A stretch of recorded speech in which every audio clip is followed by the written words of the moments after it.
live on a Friday, then Saturday, Sunday, what?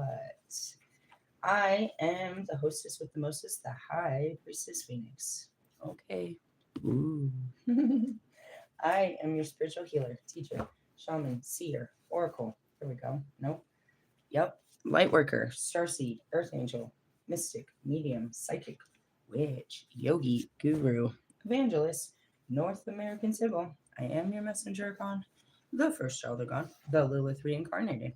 In order to keep up with me, you better see what I post in my community page, my latest live video, and anything in my shorts. Happy Friday the 13th, everyone. It's a holiday for us witches, and I'm sure gonna take the day off as much as I can. My mind is racing to do a lot of things, but I'm gonna see what we really get through. Because it's Friday the 13th, it's a creepy day. I'm going to pull out some creepy cards, and we're gonna just stay in the dark. I was thinking about bringing out all kinds of dark magic and stuff, so we're gonna teach you some stuff.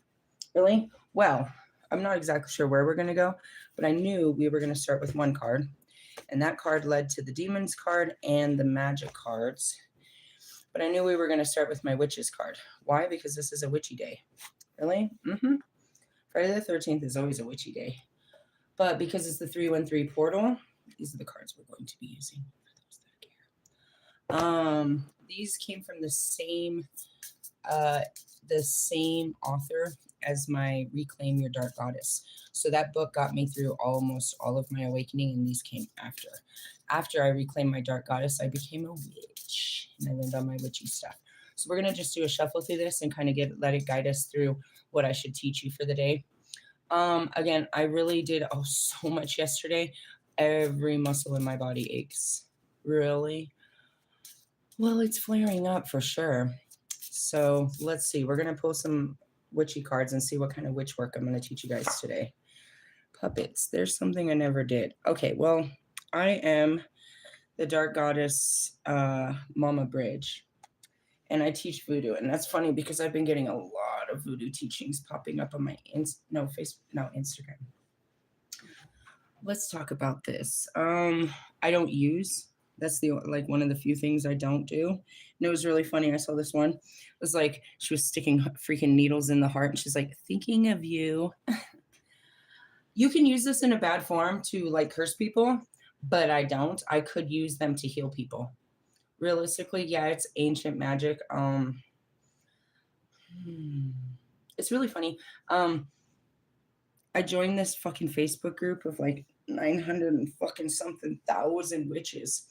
And the shit that they share and the shit that they put on, some of it's quite annoying, to be honest. I mean, I have all compassion and understanding as to why they do dark craft. And they don't think that they're doing dark craft, but they're doing it from hurt feelings. So it's just dark craft. And that's what we always did from the fucking beginning.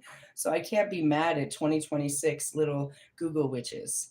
I really can't. But the thing that I really want to spread all over it is karma.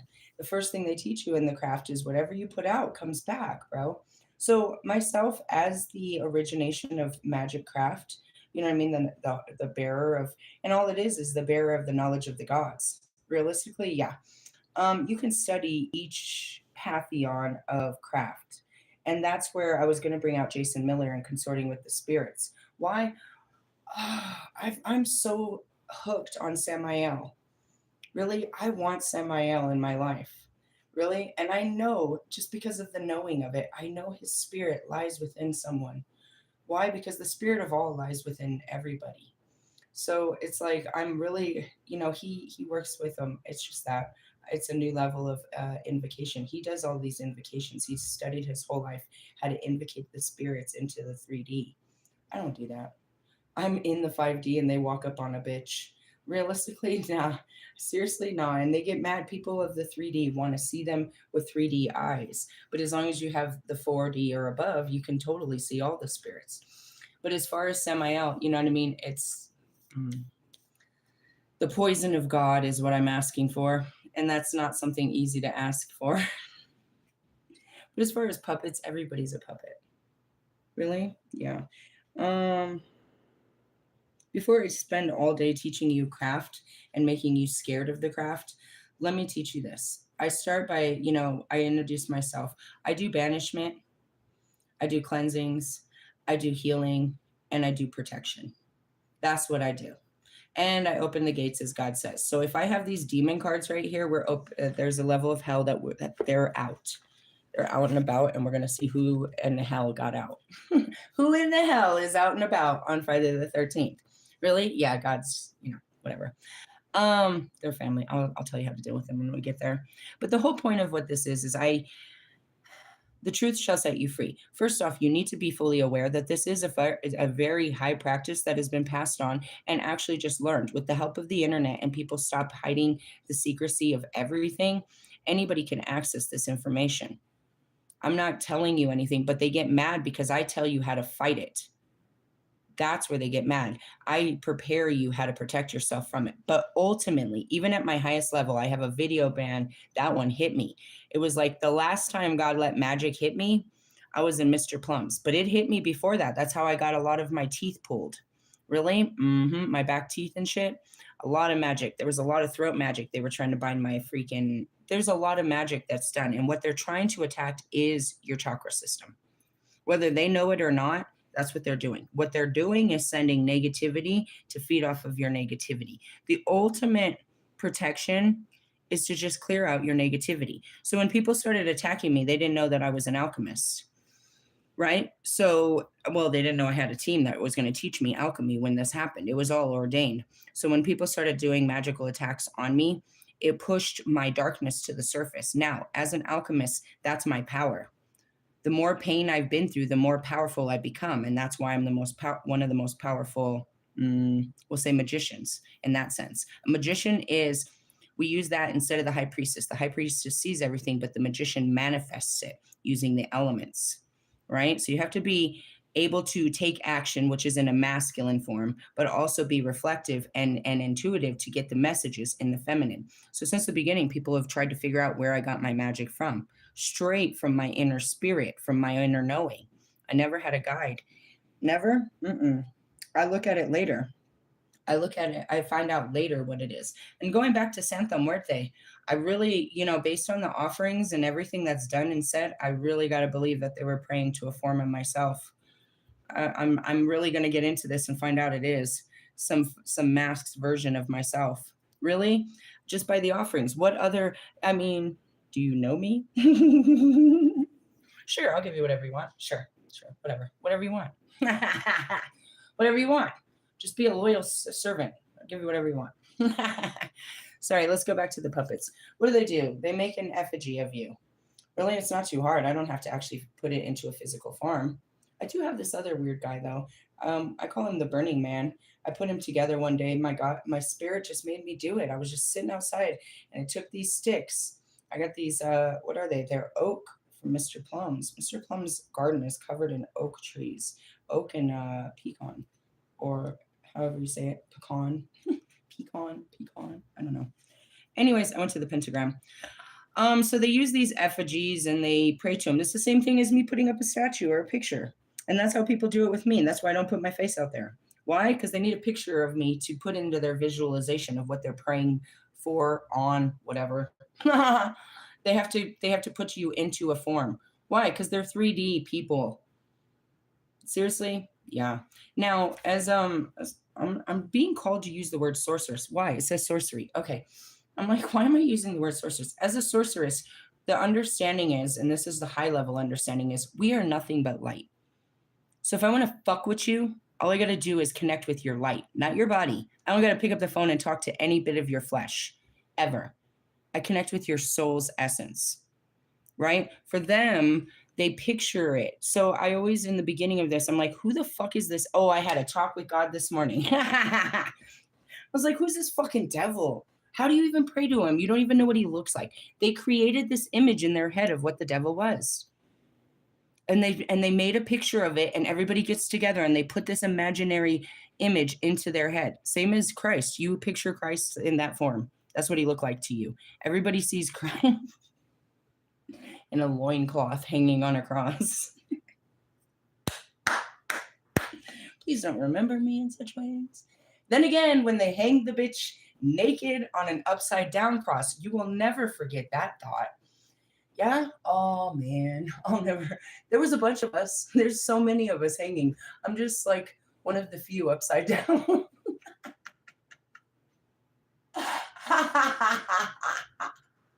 Really? I can see it. It was pretty poetic. It's the stuff you guys make scary movies of. You didn't, it wasn't your imagination, bro. We really was hanging like that. They really, yeah, those were real times. Back to our time. Anyway, so they put this image of it, right? So like people that have their Buddha, they're like, this is my Buddha and it's all powerful. And as long as I have this, I am protected. Same with your crucifix. Where the fuck is that thing? I don't know. It's over there. Christ compels me to put it away. All right. So as long as I carry this, it's all powerful. This is what they call idolatry, where you idol something and you give it all power. As long as I have this and I can rub his belly, I'm a happy person. Really? Okay. Do you want grown Buddha? Do you want, medium-sized Buddha? Or do you want young Buddha? And that's it too. It's like those are the triumphs of it. So that's where that is. So they take this fucking thing, this little picture of you or something, they build this little doll of you, and they put all their belief in it. What you're not understanding is there's no power in that doll other than what they believe it's capable of doing. That's where magic comes from, guys. What you believe. That's it. Now, for all of you that have mass consciousness that don't even believe in magic, I believe you're stupid. Like you think we're crazy, but we can do things just using our mind. And that's just the power of belief. That's manifestation, taking a thought and making it real. So if I really put your dumb ass in a doll and carried your bitch ass with me all day, that's what they need though. They need that physical connection. I carry Bobby in this weird humming noise down the back of my neck all day long. Sometimes louder than others. But I carry him all the time. He lives within me. I can hear it. He's a frequency that runs through my body. I don't need his hand, a doll, a piece of his hair. I don't need nothing. He lives within me. Now, as much as I say that, so does Christ. They all live. Kobe, Pac. It's all inside. It's a feeling inside. But the 3D world, you know what I mean, that haven't accessed that level of oneness, they put everything outside of them. So they make a little boyfriend doll, a little girlfriend doll, this is my mother-in-law and I'm going to stab this bitch. Why are mother-in-laws so terrible? God, they're horrendous. They're horrendous. Hey guys, we all become, all of us that have children and shit, bro, watch the mothers, bro. It came to me the first time my oldest kid had a girlfriend and she was beautiful. And I just want to point out my son's picture on his girlfriend looks just like my other sons. They look like big, beautiful Boricuas. Really? That's exactly what my first son had. She had big old beautiful hair, big old fucking curls and shit. She was big and thick. And I was just an asshole hater, was like, you could do better. I never seen him with a girl since then. And it's like, I guess he couldn't. And I look at my other little dude over here. Same thing. He's got this girl. She's dark skinned and she's got the big bushy, Boricua hair. And she's, thick. She's not no fucking tiny little athletic white girl. Really? I like it. I'm going back to it. These fucking mother-in-laws. Just saying, it's in us to think that our sons deserve better. I don't know where that came from. That was mean. I'm going to work on that. And if you see your wife doing that to your boys, don't. You're fucking, I don't know what they're looking for, but don't do that. Really? Yeah, I just noticed that. Seriously, mother-in-laws, they're fucking, God help me. I think that's what scared me away from Allie was his parents. I realized he had active parents in his life. I was like, oh, they're going to hate me. I'm out of here. They're never going to let you talk to me. Oh, your parents are such a huge influence on your life. Anyways, I'm still stuck on the pentagram and not the pop. What is it, the number? 32. 126. Okay, 32. Sorcery on page 134. Remember who you are, and magic you weave into creation. Harm or heal, the choice is yours. You have every right as a witch to turn to magic at this moment. However, maintain a balance between light and dark is important and plays a vital role when it comes to dabbing in the dark arts. My biggest temptation is not to attack people magically. Once you know how to do it. Really? I say it all the time. I will fucking light a candle in your fucking name. Let me edge. I will take this right now and edge your name in a candle and burn your fucking reality to the ground. Really? Mm-hmm. Let me poke myself. Really? No. I can't. But it doesn't, because I have the self-control to stop doesn't mean someone else does. Do you know how many? My spirit taught me how to do a cord cutting removal. Do you know how many I see them? How many I see on the internet now? I never seen one before in my life until I did it myself by myself with my own stuff. And that's where's that fucking twine? It's always sitting out here all the time. Really? I am ready to cut cords with you all the time. It stays here. Really? Yes. All this stuff. So it's tempting. It's tempting. Really? Mm-hmm. And that's what they said. I was learning the craft, so people were afraid that I was already cursing them. Oh, she's cursing you. I wasn't. You were cursing yourself. You're already cursed. I'm only here to help you walk out of your curses, dipshits. You are so cursed. Call it, generation curses, your own karma from past lives. We are all in hell. Stupid. I don't know what the fuck you're thinking. You've done none of the work to get out of hell and experience heaven on earth. Are you aware of that? Okay, then. When you don't take responsibility for your actions, when you point the finger at another, you ignite you ignite your very own inner darkness, which is when darkness will seek you out. And that's it. When you point your finger, bro, the universe is pointing back at you. And you don't even have to point your little finger. Really? That's all I say. It's like all my magic runs through my fingers. That's why I don't put on fake nails or do anything. That's it. I do all of it. Why? The chakras. The chakras are in my fingers. Really? Mm-hmm. That goes back to I'm seeing fuck was that movie? Damn, Doctor Strange. He's like, my hands don't work. She's like, it's not in your hands. It's how you see it. It's what you see. What you perceive becomes your reality, bro. Really? Mm-hmm. A dark force has a power to destroy and devour. It is time to avoid those who master the dark powers and draw from raw emotions of those perceived as being weaker. Well, as far as that was, Russ and I went for round for about a year on that shit. I think I saw there was a tarot reader that said something about that in the last couple of days. He's like, "What is it with you guys? What is this between you and this person?" I was like, "Oh, the beef? They want the beef." When you experience hardships and have not yet understood how to balance your emotions, every fear you have stuffed down and not acknowledged will move up to the surface. When your feelings can start to get out of control. When it comes to pursuing passion as your responsibility as a sorcerer to avoid obsession, especially when it comes to engaging with those who misuse their power against you. And that's really what it is. You know what I mean? You feel the desire to fight for yourself magically. You have the ability now to fight when you didn't before, and you have to leave that fight to the divine. Really? Oh, yeah. Oh, yeah. And that's where you'll always catch these videos of like your spirit guides, your ancestors are fucking with them. They're getting karma straight from God. Well, if I didn't do it, then they sure as hell must. Things must be set right, right? And so if you don't take it upon yourself to decide what is right, God will do what is right because you did. You'll never truly understand it, dude. All the power comes from turning over the power to God. When you turn over your power of this world, he gives you otherworldly powers. And turning over the power of this world, you really don't even care about it. It's like, oh, God got it. I tried to explain that Matthew 6:33. Let me see. I think they reinterpreted that the way it was posted. Where's the Bible? Jesus, what'd you say, bro?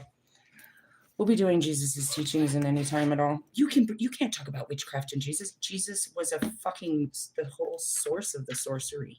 Where'd I go to? Ezekiel. The eagle in the vine, 17, 477. Hold on, bro.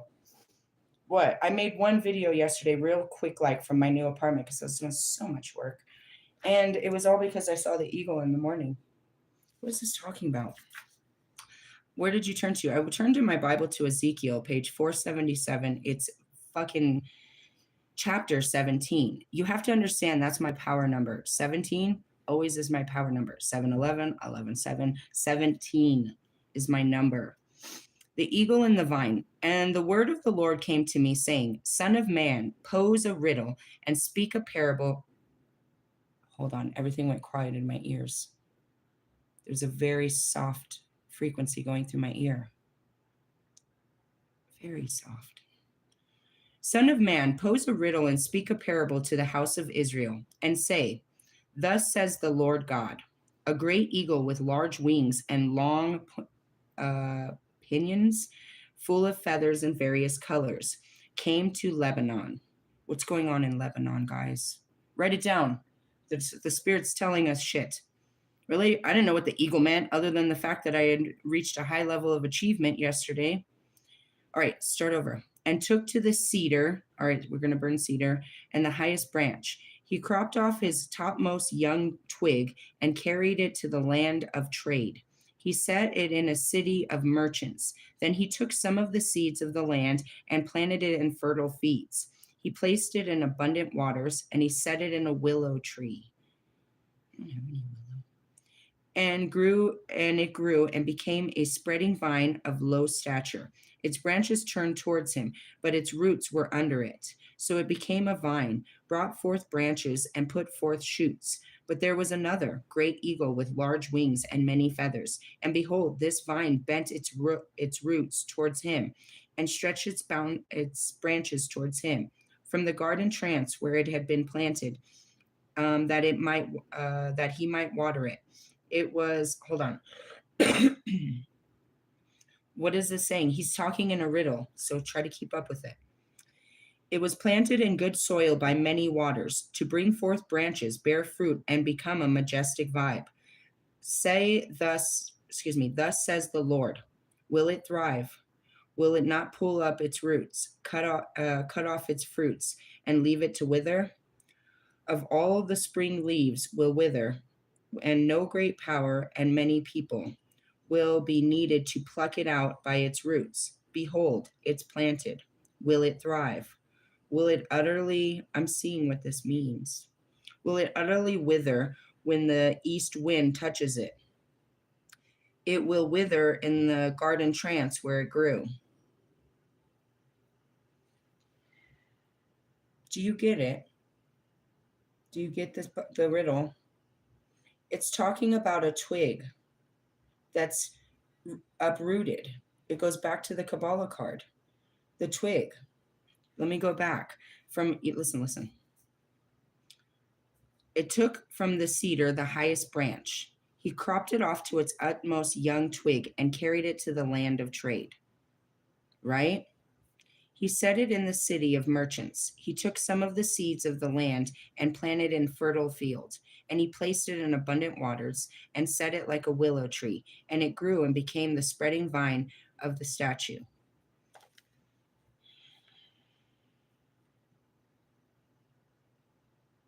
Wow.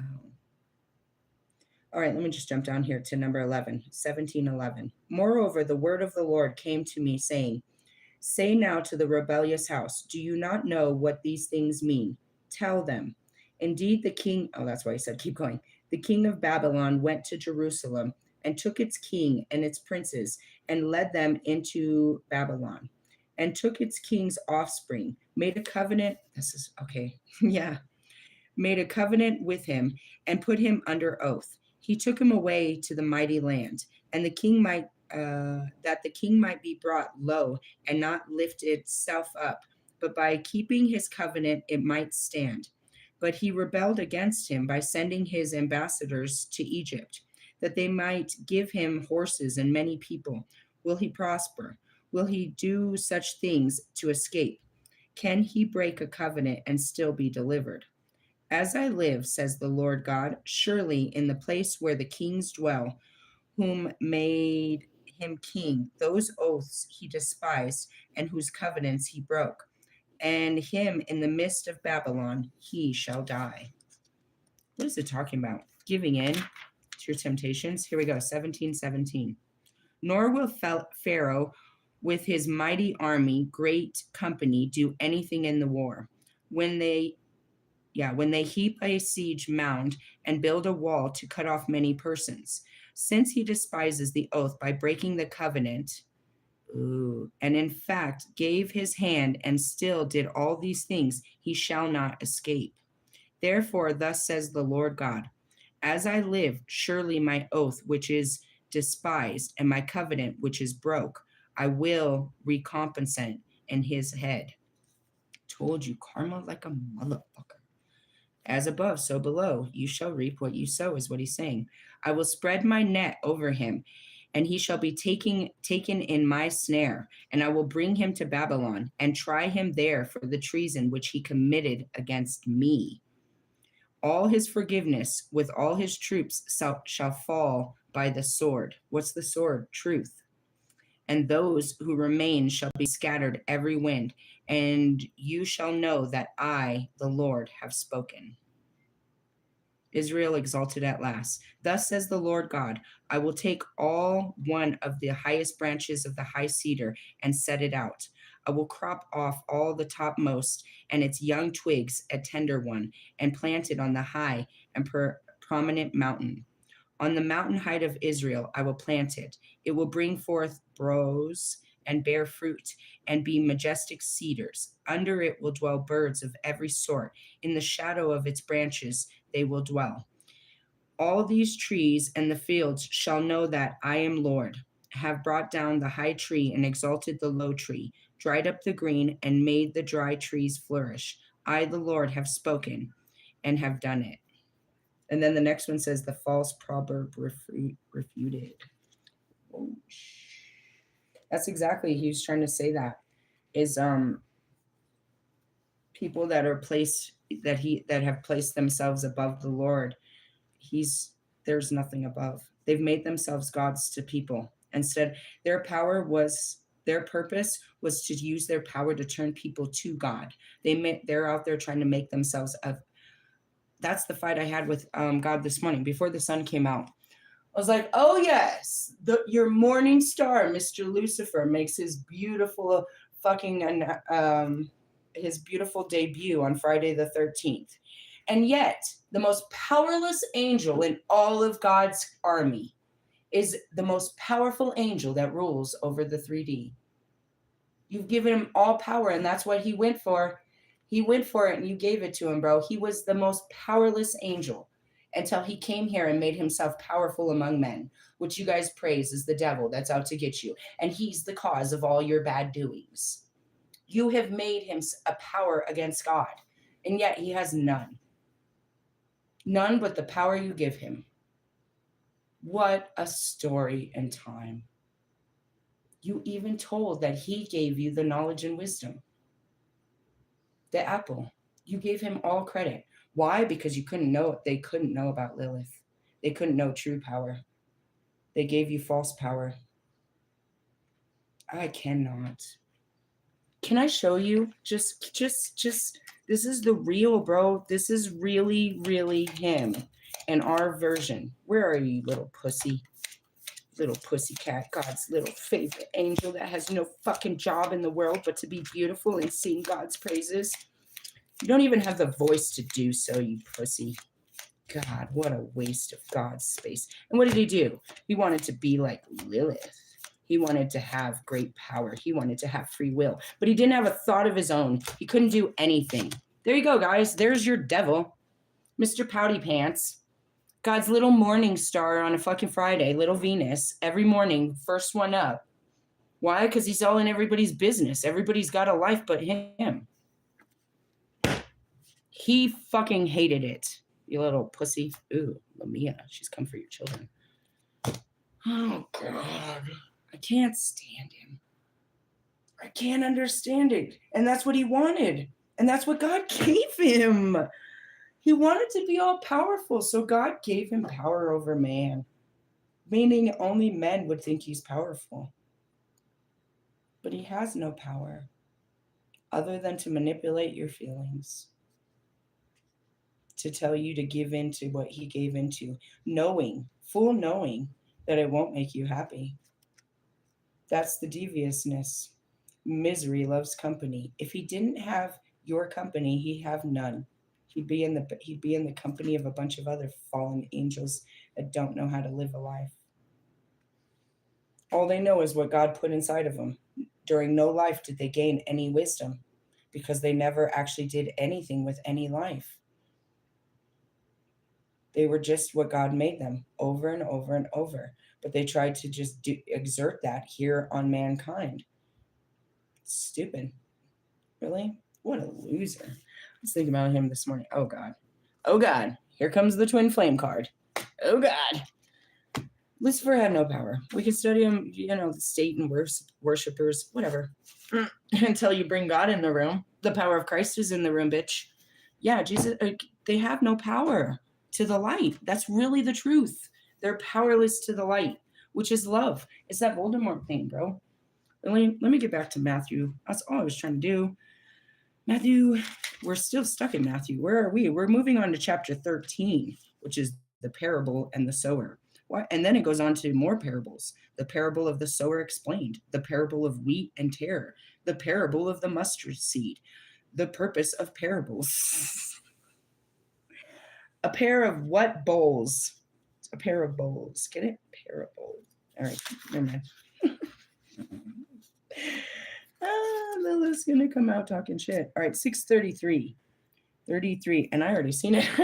I've got this very seriously highlighted. This is serious to me. It was when I read it the first time, I guess. What does it say? But seek first the kingdom of God and his righteousness, and all things shall be added to you. Yeah, I told you they reframed that shit. What does that mean? Just ask God, and he'll take care of you, bro. This is not difficult. It is, because your pride is like, oh, God's not listening. You're not listening, douche. I like how you just put that on him like he has nothing better, like he's too busy for you. He created you. That's all he does all day is sit on your neck. Is that thing that's making your hair itch. Really? Yeah, the power of Christ compels you. Do you know Christ? That's what I tried to say. I'm a witch in Christ, bro. I don't know what that means to you, but that just means that I'm up there with them. So don't fuck with me. Don't fuck with me. Really? No, they won't let me do too much, but I do have the ability to do what, they say. What they say. Really? Yeah, when God says open the gates, I'm open the gates, bro. That's because we knew we were going to talk about Lucifer. Little Lucy. Oh, God. Most powerful angel. What was his power? Being loved by God, the most loved. That's why people run around saying, I'm blessed and highly favored. Oh, you Lucifer, huh? You Lucifer, you're chosen to sit around and do nothing for the rest of your fucking existence, but be a pretty little girl. Pretty girl swag. That's what they think. Oh, you're in that devil energy, huh? They call that the devil. A useless fucking individual. That would be Lucifer. I mean, and all the 2/3 of the angels that went with him didn't have really high authority jobs. And that's why when they left, the other guys became really powerful. Really? Well, they had to pick up the slack. So they had a lot of more jobs to do now that these guys weren't doing their job. That's where the whole universe came in. Really? Yeah. Did God know it was going to happen? I'm pretty sure he knew that the temptation of humankind was going to, be the fall of all things. I think he did this on purpose. You don't understand. I go back to it. If there was nothing, there'd be nothing. Why would we even exist? He brought us into existence for a ride of our lives. Who knew it was going to take all these lives? If not, why would we even leave heaven? We are the light. Why did we take a human form? For some fun. Do something new. We get to do whatever we want. Yeah, but it's going to cost you. I got this. Really? Yeah, let's go back to these fucking puppets. Hey, there's a scary movie. Oh, that's a scary movie. We should try to find that. I could find it on a bootleg channel. What is it? Puppet Master. Oh, I watched those when I was a kid. I'm going to make my kid watch them. We're going to be scared. Maybe not. The graphics kind of sucked. That was back in the 80s. But it was still scary, bro. It made me terrified of my fucking toys for like ever. Even the kids' toys. When the batteries start running out, there's something in the closet making noise. It's possessed. Don't throw it in the trash. Pray to it. Fucking Annabelle dolls. Yeah, that'll scare you. All right, anyways. Seriously, yeah, you could put spirits in things. That's terrifying. When I say certain things, people, I'm like, oh my God, that's scary. Well, the power of Christ compels you. Seriously? Yeah. Where do you think they put these spirits? It's got to have a form. You got to put it into something. Where'd Chucky come from? Where did Chucky come from? We are having so much fun on a Friday the 13th. Is it Halloween? Am I scaring you? Sorry, I'm funny.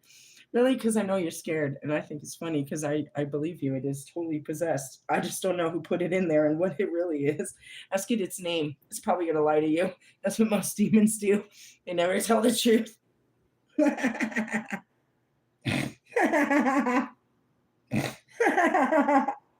Sorry, I'm scary. Only on the outside, I swear. I guess. Or I mean, on the inside, which is your head. If you went with me, I don't. I met this chick named Sophie. I was watching a fucking documentary that said Cheeseman Park was one of the third most haunted places, and it was here in Denver. So Sophie called me one day. She's like, "You want to hang out?" I was like, "Well, I really wanted to go do some ghost hunting and do a banishment in Cheeseman Park. You want to go with me?" She said, "All right." We went there, and she dump trucked me about all her baby drama, or her dad, all her trauma. While I was doing a whole ceremony, I was lighting candles. People were smoking weed and selling hot dogs or something. Or we met a guy that sells hot dogs. It's in my videos. It only seems weird in your head until you're with me.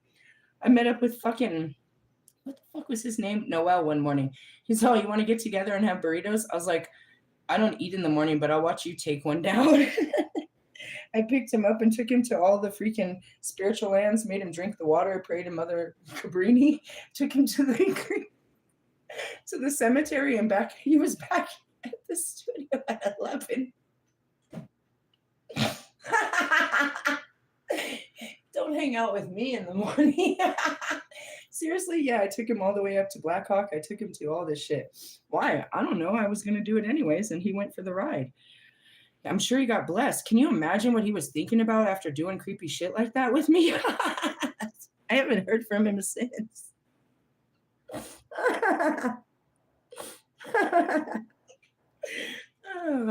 There is an enormous fucking cemetery by my house I want to go for a walk through, but I don't have the leg power to get through that. I think I need a fucking a powered wheelchair. All right, going on. I'm funny. When it comes to pursuing passions, it's our responsibility as a sorcerer. Yeah. Over time, we witches have observed the ill intent directed our way by those who have crossed the boundaries lines. Malevolent sorcery is afoot, and you would do well to be mindful when it comes to a witch's code of ethics. Hey, bro, they'd be trying to full moon me all the time. Fucking quarter moon. They'd be praying to every god. Get her. She's gonna ruin me. Once they hear what she says about me, I'm done. They're never gonna believe my lies anymore. You're praying to God to let you live the lie. Listen to yourself, people. Okay, you're not praying to God. You're praying to the devil to let you live the lie. Of course he's gonna lie to you and say, "Go ahead. It's all done. All is done. She's going to die." Yeah. God said, "No, not this lifetime." Dude, like every time I say I'm a witch, there's always that one person that's like, "Oh, somebody cursed me." I told you, from now on, I'm going to ask them what they did. It's always, "Oh, it's my boyfriend's ex-girlfriend." That's what I always hear. I hear that all the time. You're always blaming it on some bitch. Okay, well, how did he become your boyfriend? Let's talk about that. I know where this is going. I'm wise to the game now. I'm wise to it. And anyways, she didn't curse you. You cursed yourself. You're walking in guilt. You're walking in guilt. and you think that it's somebody else put it on you. If it's not a person that cursed you, then you think the devil's out to get you, which is the same thing as a cursing. I'm hexed. I'm cursed. I never have good luck. Good luck. Good luck. What is good luck? There's good karma. And that's because you don't walk around as a fucking helpless bitch crying about every bad thing that happens, but you understand and you're joyful regardless of the good or bad. Don't you know how to be a Job during the end times? Don't you know how to take it? No, you're so poor me. I can't believe it. We all learn that feeling. We've all been there, helpless. That's when God put you there so that you could turn to him. What do? You turn into an asshole. Been there. All assholes, please put your hands up. I see Rice. Put your hands up. Why? I don't know. My spirit always tells me to tell him that. Maybe he has a fear of that. Maybe that word that's very triggering to him. Really? All the time. When I'm in my dark spirit soul, put your hands up. Maybe. I don't know. Maybe. All right, moving back to your puppet show here. Emotions run high when hurtful words and actions cut deep. If you're feeling the sting or pinch and pins when things start to go wrong, you can be sure that wicked witch somewhere is sticking the knife in. Really? I mean, in the beginning, I knew when I was under attack, I would only tell Marshall. Why? Because if I made a big deal of it, they knew it was working and they'd continue. When they didn't see anything was happening, they would try something else. Really? Yeah. I know when I'm under spiritual attack. Some of them I can see, like as I got stronger, I can still see it. I'll be sitting right here and see it come straight in and fall. What is it? Just an energy? You just see, I don't know, sprinkles, dust, fart. I don't know what it is. It doesn't have a form. Really? Oh man. Oh man. What I'm seeing is Charlie Brown, you know, the dirty little girl, and she has that little, that dust ball. Yeah, that's what it looks like. However, it's not acceptable or indeed ethical to retaliate by muttering curses or placing a hex. Instead, if you want to work some positive puppet sorcery, you can harness the forces required to heal the situation through the act of sympathetic magic. Well, I don't know. I'm pretty sure that I busted fucking Bobby in his face. And that's what I said. I know it. I was visualizing it. Where did it come from? I don't know. I saw it. I just saw it. I just kept seeing it over and over. Whether it was my fist or someone else's, I kept seeing it hit him in the fucking mouth. Why? That's what I saw.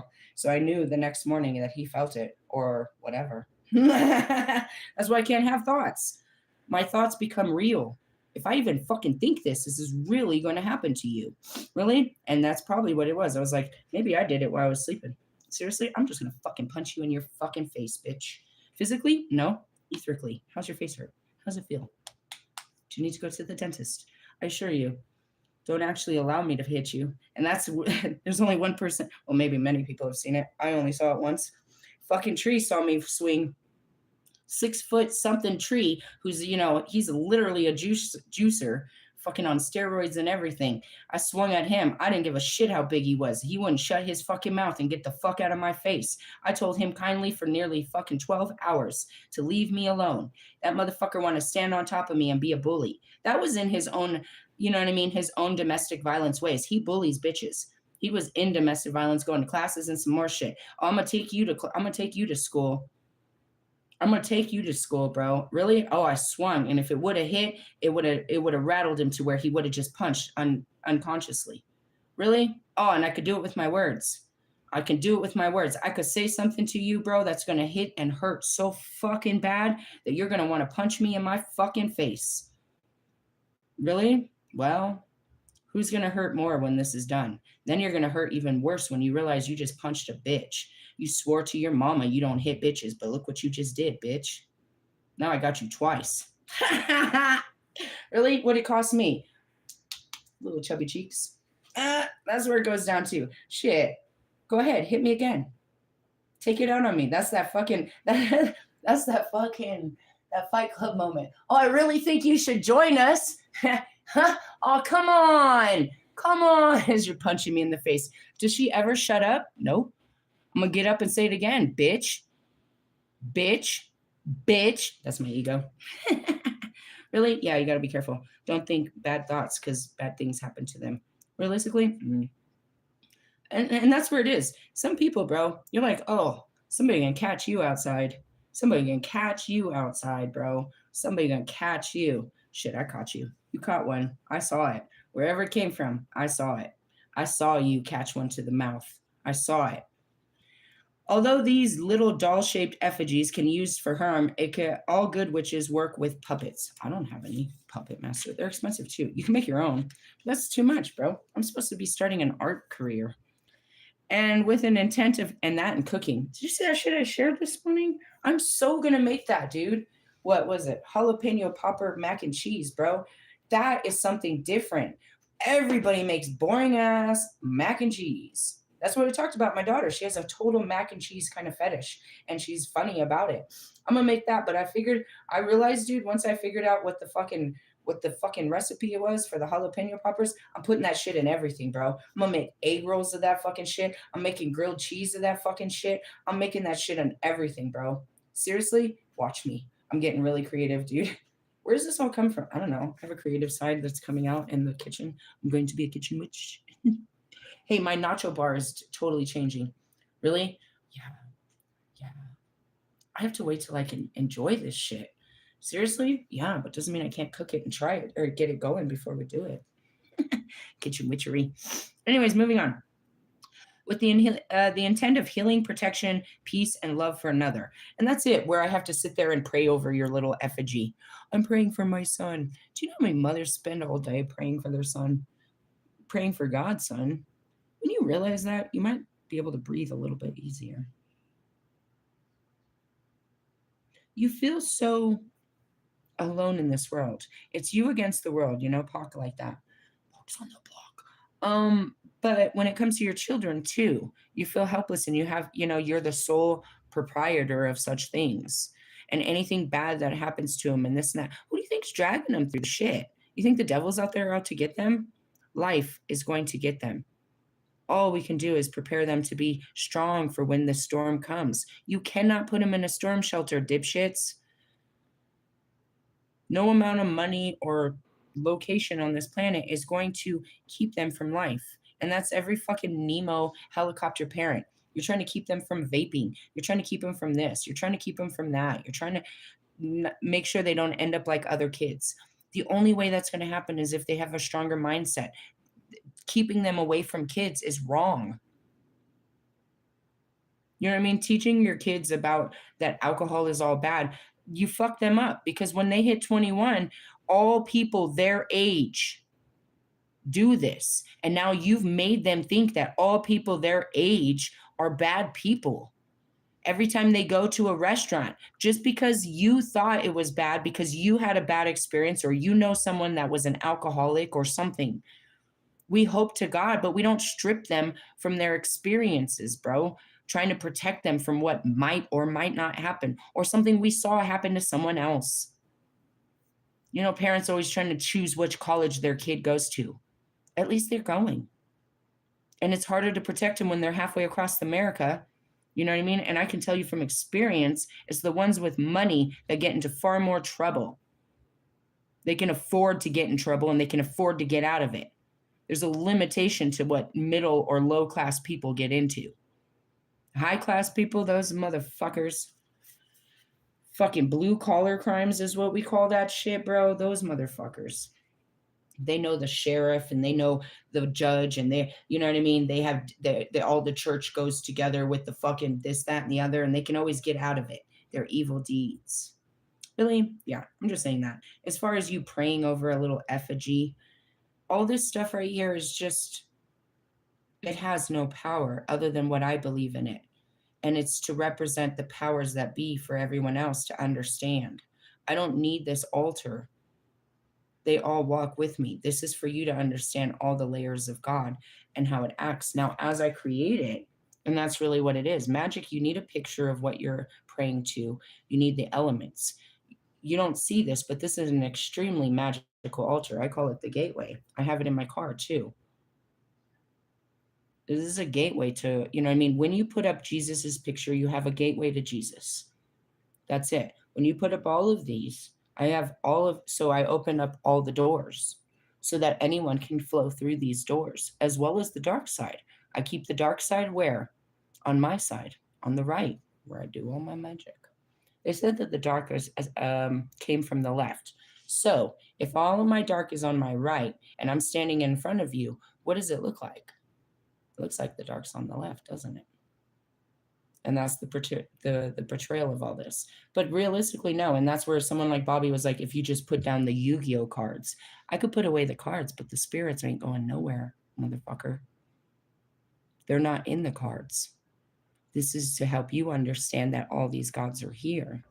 But I don't need to open gates in such ways. But that's what, you know what I mean? That's what makes a sorcerer or a magician, is knowing what elements to use. A witch doctor. And that's what we're talking about right now. I'm a witch doctor. I heal spiritually. I go within the spirit and the unseen forces and the energetic forces and the spirit to heal the body. I go in through the mind and the emotions, because that's what I rule over as the goddess of the moon. There's no more femininity in that tree of life. The tree of life is ruled by Venus, but you gave it names of femininity later. It's Lucifer. The whole tree of life is all masculine energy other than our moon. Really? Pluto's a feminine energy? Neptune's a feminine energy? Saturn's a feminine energy? Mars, Jupiter, Mercury, or Venus? No, they're all known as males, God particles. The feminine particle of all of that is the moon that reflects all of that back to you through your feelings and your thoughts. All of that's just action.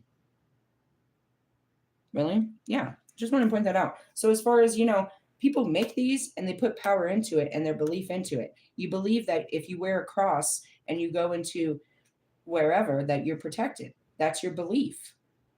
You believe that your Bible protects you. You put power in it. So I want you to understand that's how these puppets work.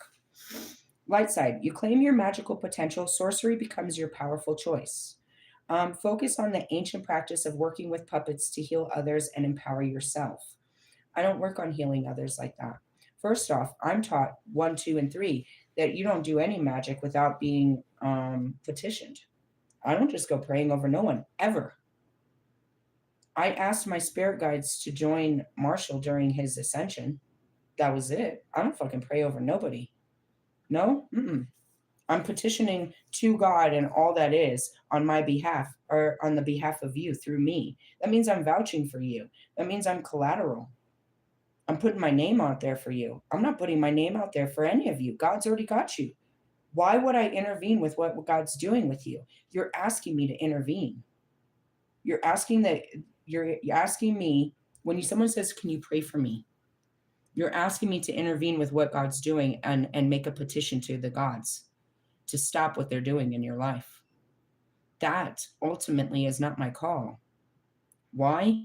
Because you're on a life's journey. Why would I stop him? And that goes back to it. During my awakening, I said this many times to my celebrities. You can't bail me out of this.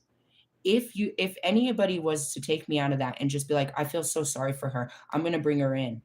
I'm going to let her stay at my house. I'm going to buy her a house. I'm going to get her off the street. I can't watch this anymore. I feel terrible for her. If you would have done that to me, you trying to save me would have enabled me from becoming strong and vigilant and independent and knowing what I was capable of. Nobody would have ever known what I was capable of if you would have took me out of my struggle. Now, I want you to understand that with the people around you that you're always trying to save from hardship. They have to go through that ride. You'll never know how strong you are until you're pushed to your limits. And if somebody keeps coming in and bailing you out, then you're never going to be strong. You'll never learn your lesson when everybody's trying to teach, you know what I mean? Keep you from it. Every time I didn't have that. My cousins did. Every time they went to jail, their parents my Aunt Jean would bail them out. Nobody ever bailed me out. But for that reason, I only went to jail twice because I didn't pay it. So I went to jail twice for 4 days each time. That sucks. Don't ever get arrested on a Thursday. That's what kept happening. Thursday got me. Really? Yeah. Stupid shit. Seriously? No, the second one I wasn't there for 4 days. Wait a minute. It was 4. I got arrested here in Denver because I had an old warrant, and I was only there for like, I think, overnight. But anyways, whatever the case may be, it's like when you learn your fucking lesson, you don't fucking do that shit again. But people are trying to, you know what I mean, hold you back from learning a hard lesson. So asking me to go ask God to release you from your lesson is not helping you. All I can come in and do something way more helpful, which is help you understand what you're in so you can get out of it, which is the empowerment is on you now. Once you see what he's trying to see, what he's trying to teach you, you can walk straight out of it. And then you're stronger and you're wiser. But me pulling you out of it, he's only going to put you right back in it because you didn't learn. We all have to learn lessons. You know, people are like, I really don't like that one where like people are like, pray for my sick family. They want you to petition God on their behalf for their family member. Now, what if it was a person that didn't have anybody to pray for them? Is their prayers not strong enough? Oh, the church didn't pray for my child, and that's why my child died. If the church would have just prayed for us, my child would be alive today. If people would have just prayed for us, right? No, that's not true. But you believe in the power of prayer, that somebody else's prayer will work. When you don't know what to do, you ask other people to ask God to help you. That's right. And that's how everybody turns to God. In your time of need, everybody turns to God and said, God, can you help this child? And sometimes he does that. He'll use a hurt person to bring people together, especially when we come to people on the high spectrum. I see them all the time. The really mentally disabled that are in wheelchairs and shit that have real, I don't know, that we used to call them mentally retarded. It's not the right word. But when they were really bad, and that's why I said the spectrum, God taught me a lot of different things about why a soul is put in that type of form. A lot of them are used only to teach kindness and compassion to the family they're born in. And in doing so, that form, they're given the royal treatment in most cases. The opposite, and that's it. To have the royal treatment is to be literally your ass fucking, you know what I mean, fed from a spoon and your ass wiped for you. That's really, you could be praying for that in your next life and you end up disabled in a wheelchair. You don't understand what you're praying for. You want the easy life, but you don't understand. Now, that kind of person teaches everybody in the family how to be, you know what I mean? It makes them, you know what I mean, servants to this child, this family member, if they're good. The second one are the ones that are trapped in a body that they have no control over. And those are the ones that you see that are extremely autistic, that are somewhat violent. They're screaming. They have a lot of unusual outbursts, almost like schizophrenics. God showed me that too. He showed me that that is a punishment. They took all advantage of free will of what they could do in that body, so he put them in a body that they had no control over. They no longer could push their thoughts and their feelings through that body. They would be powerless to the flesh. Really? Mm-hmm. Mm-hmm. Yeah, something to think about. But some of them, yeah, that's all it is. That's all it is. I'm so serious. A disabled child can be the biggest blessing to America or to the world, because when you roll that child into an office, onto a bus, into a classroom, into anywhere in public, unless you don't know better and you haven't taught your children better, everyone sort of bows in reverence with respect. You always have respect for the disabled child that comes into the room. It's a certain sense of awe and humility that steps into the room. It humbles everybody. When you see a hurt child, when you see a disabled child, or, you know what I mean, a handicapped child, it just breaks your heart, and it makes everyone. And as they go through life, everywhere they go, people, you know what I mean, you see them, you should. You know what I mean? You see them trying to move through the world and you try to be accommodating. You smile at them. You open doors for them. It forces you to be kind. It should. There's no reason you should give a handicapped person an ugly fucking look. I need a drink. That made my fucking throat go on fire as soon as I started thinking about it. Really? Mm-hmm. Let's drink this.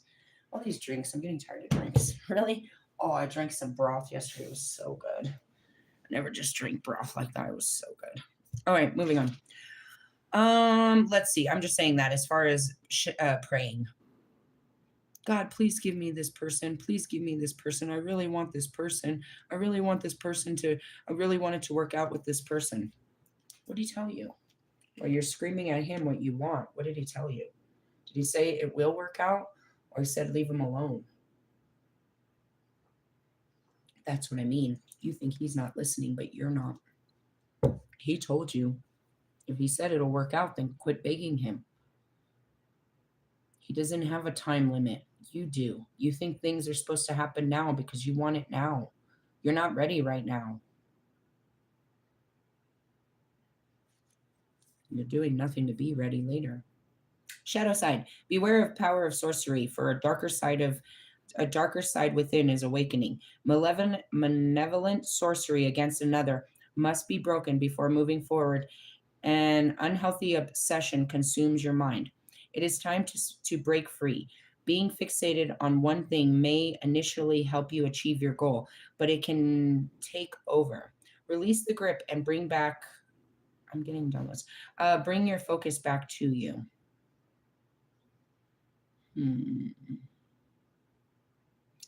It's where you want to use magic to get the things that you want.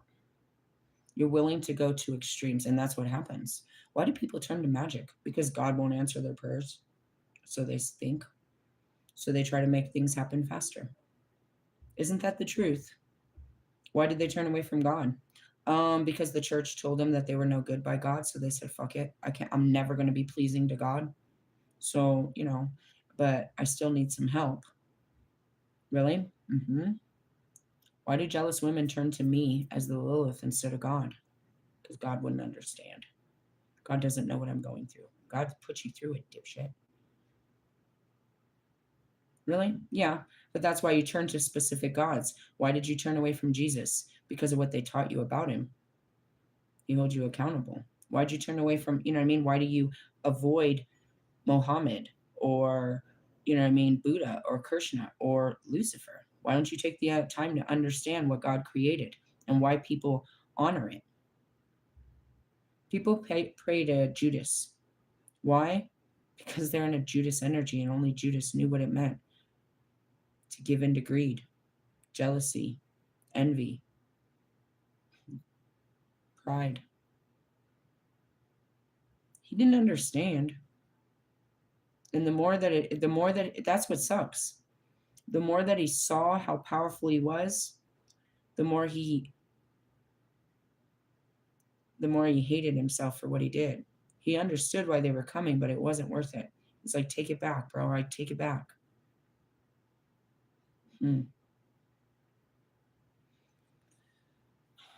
It happens a lot in time where somebody, somebody rallies people against somebody, and you're in the crowd, and you realize halfway through the crowd that you shouldn't be here. We shouldn't be messing with this person. This isn't right. Somebody. I see Russ's sister. Russ's sister learned quite early, I'm not fucking with her. And she got away from me. She stopped. She stopped with the fucking talk. She stopped with the bullshit. She stopped. She moved away from it. And that's when you walk away from the pack. And, that goes back to, I'm seeing Kourtney Kardashian. It's like, I'm not with the bullshit. I just want to have a happy life. And if that means not being part of your guys' life, then that's what that means. Realistically, yeah. You just have to step away from the bullshit. It was, sometimes you get into this peer pressure into these groups and you realize, no, I and that's a bigger person. Instead of standing and hiding behind the crowd, you stand up to the crowd and say, I was wrong. We're wrong. We can't do this. What the fuck are you talking about? You're with them? Yeah, I am actually. I've changed sides. I realized the wrong in my doing. Really? Yeah. And that's just what it is. Being fixated on one thing may initially help you achieve your goal, but it can take over. And that's it too. It's like you wanted this relationship, you wanted this job. You won't take no for an answer. You'll go to all extremes to get what you wanted, but you don't get why you're not getting it. What you want isn't happiness, it's pride. You won't know that until you either get what you want or die from trying. Release the grip and bring your focus back to you. Incantation. Stinging pins with witchy intent into dolls like fetish who doth represent. Those to banish for love or to heal. Sorcery powers unveil and reveal. Puppet magic is worked with harm to none, so mote it be. There it is done. A puppet-like doll effigy, usually made from a color, felt, or fabric, can also be made from wax, wood, clay, and stuffed with material and magical items such as herbs, crystals, stones, sigils, names, prayers. Look after and treat your effigy carefully with respect for its symbol.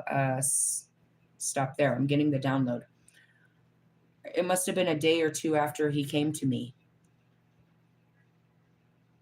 A week or two ago, somebody came to me and they said that their family member was being cursed by some witches.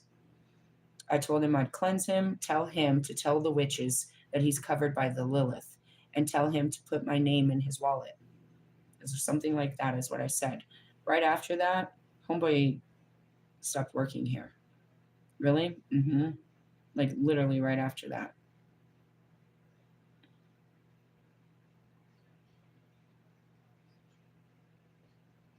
What is it? My spirit. That's why people didn't work with Kalima. I'm a destructive spirit. I destroy all the bullshit around you. But it's bullshit. You don't understand it. It's fucking bullshit. I don't give a fuck, bro. All these staff that are still, there's only about 3 of them left here. And there was Michael downstairs. I was like, dude, I've been here a whole year and never had nothing. He's been nothing but a positive person here. There was Seth. Seth was a positive person here. Some of them. The whole point was they knew, Salvation Army employees knew that when this new company came, this was their force to go in and find a new job. But they couldn't. So they held on. They begged to keep this position. And little by little, they fucking wienered out all of them. There's only a couple left. And that was the strategic attack. They needed you just to keep it running to see how it ran so they could do it better. They didn't want to bring in a bunch of untrained people. They needed the trained people to stay here until they could train people. Every night in this building, I don't even know what they're doing. I'll take a picture of it. At least twice a week, they bring in anywhere from 15 to 30 people and host some training classes in one of our rooms. The parking lot is always full. They're always doing training for Bayard Works, which is part of the Coalition for the Homeless, and they work in all different locations. They call it a second chance. I pay attention to what the fuck is going on. They call it second chance opportunities. The people that they're hiring, there's some, I'll tell you what, everybody needs, I feel like they are like literally from probation offices and shit like that. They're getting a second chance, but they're bringing in herds of people and training them. And they're rolling out other people. Why? Because they want you trained for their standards, not the way you were trained. This is a new company. They want you to work with the new rules. So all these people that were used to the way things were, and these new people came in and said, these are how things are, and they couldn't conform to the new way, got blown out. And they did it on purpose. I watched them. They'll purposely, and that's I've seen this since the beginning. I've worked in corporate America my whole life. They want to see, and that's what I told my daughter today. She was worried about her grades. I was like, well, you're going to have time to catch up with them. And I was like, look, it's not about having perfect work. It's about perfect effort. They want someone that's consistent, not that's perfect, because that's just a bossy, annoying person at the workplace. They want someone that's consistent. They want to see effort. Really? That's what I was trying to tell her. It's like, you know what I mean? It's like, it's not about having perfect grades. It's about putting in the effort. The only reason your grades are down is because you haven't put in the effort. When they see you putting in the effort again, you know what I mean? And that's any teacher. They're going to grade you on you know what I mean? On the effort, the quality of what you put into it. It doesn't matter that you're an amazing writer. They can tell that you put no fucking effort into this. And that's where you got graded low. It wasn't about the material. It wasn't that it wasn't a good song. It's that they knew it took no effort to write a fucking kid's song like this, a fucking TikTok hit. They wanted depth. They wanted to push you. That's a good teacher. They want to see, you know what I mean? They wanted to push their children to be better than the rest. And especially that one that shows it can be pushed. They want to see how far you can go, not to break you, but to better you. So Kobe. That's what I told her. She was like, well, my math teacher is one of those assholes that just gives us packets. Well, she didn't say asshole. I was like, I'm going to call them COVID teachers. They're from COVID. And I was like, Milia, check it out. The schools are desperate for teachers. They'll hire me. They're desperate for anyone that can come in and teach. It's not about how many teachers suck. It's the good ones that stood out. I was like, in all my years, there was only one good teacher, and I can't remember her name. But I remember she made a difference in my life. All the rest of them didn't matter. They all sucked in my brain. Really? That's what I told her. I was like, it doesn't matter which teachers suck. All that matters are the ones that don't suck. And not everyone is good at their job. Not everyone that's cooking a burger can cook a good burger. But yeah, all of us know how to cook a fucking burger. Really? Yeah, that's just it. Look after and treat your effigy carefully with respect, for it's symbolic of the person it represents. And that's you, trying to hold on to somebody in your pocket. That's the stones. You do understand that, right? That's what all these stones are. That's why people you work with crystals. Every one of my stones represents a god in my eyes. It represents an energy. It represents you know what I mean? And that's what that means. I don't carry, well, some of them I do. I have little, all of my, I don't carry dolls, but I carry symbols. And that's what a doll is symbolic. This is my little, this is, oh, that's sad. I saw a little bulldog, and I was like, this is my little Roscoe. I carry Roscoe with me everywhere.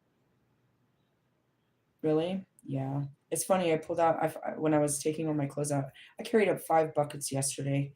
Really? Mm-hmm. And then I put them all away in my closet mostly. And I pulled out my shirt of Pac. It's like, there you are, thug life. Gave my shirt a kiss and put it away. It's like, that's my thug life. Seriously? Yeah, something like that. It's just putting power into something outside of you and believing it. Some people carry a picture of their wife or of their grandmother or of somebody, you know what I mean, with them. Again, some people carry, you'll see in their cars, they carry crystals or they'll carry a cross. A lot of people will carry some kind of emblem of protection in their car. If you look in my altar, that's all that is. Well, and the Ouija board. Really? That's right. I pulled into my new apartment and the staff was out there having a cigarette staring at at my altar.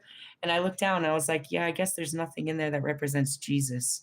I might need to put a big statue of Jesus in there too. Yeah, I got Buddha. I got everything there, but there's nothing that shows that that I believe in Jesus. Really? There isn't. I might have to hang a crucifix. The only one I have is black, so it gives off, it's a black onyx, so I think it gives off the wrong idea. I'm only scary on the outside. I mean, I could do some scary shit. And that's why it's bad for, that's why everybody wants a witch on their side. I have a set of skills that'll fuck you up there. Really? Nah. My job is really to calm you down and give it to God. And then we let the dark side eat them up. Really? That's what they love. They love. Because that's where God calls. If we didn't do his dark callings, then he calls the dark angels to do it. Why? Because that's what they do. And they love to be called on by God. Otherwise, they have nothing else to do but just be dark. They're doing it anyways. They like to do it with, gusto.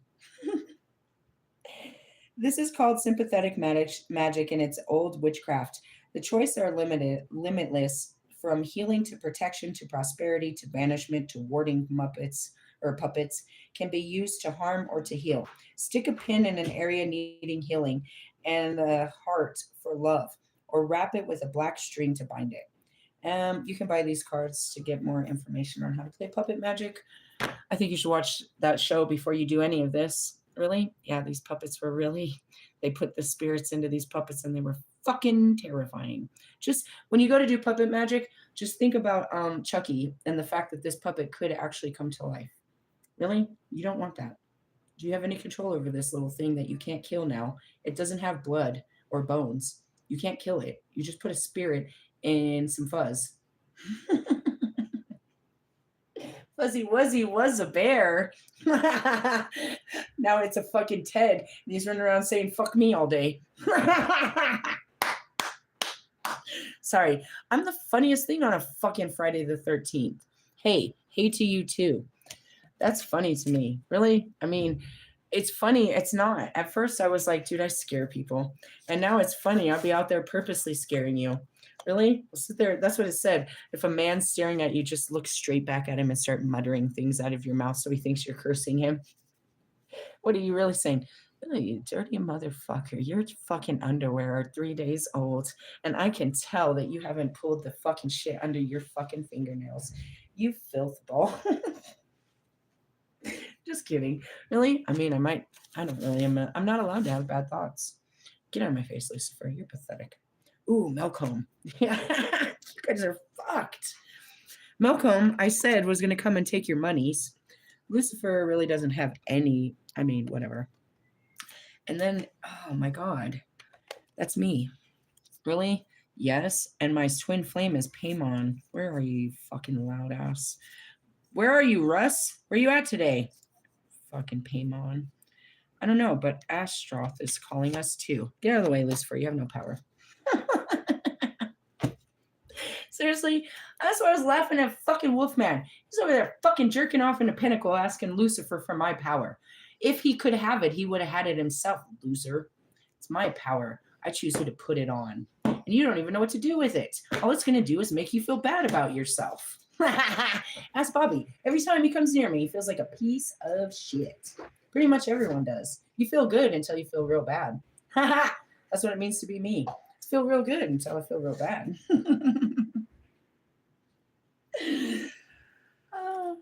Hey, dude, you don't look so sick. You don't look so sick. I think you could go to school. You don't look so sick, bro. I turned to Lucifer. I turned straight to you, you bastard. You bastard. Focus on finding sympathy and understanding for those with whom there is no agreement, even enemies. I don't agree with you. I do. I told you. I pity you, you bastards. Pathetic. Really? Yeah, that's all I've got to say about Lucifer. Let's move on to Astroth. A little bit more powerful. Alistair. This chick said, she posted it. She's like, do you think we bring guardian angels from hell with us? It's like, I brought mine. Alistair, where you at? He's got my back. There he is. Really? I brought mine. I brought my fucking avenging angels of hell. I don't know if you did. Who'd you bring, Michael? Okay, you and that love language. You're going to be able to handle my fucking dark voice? All right, Alistair, sorry.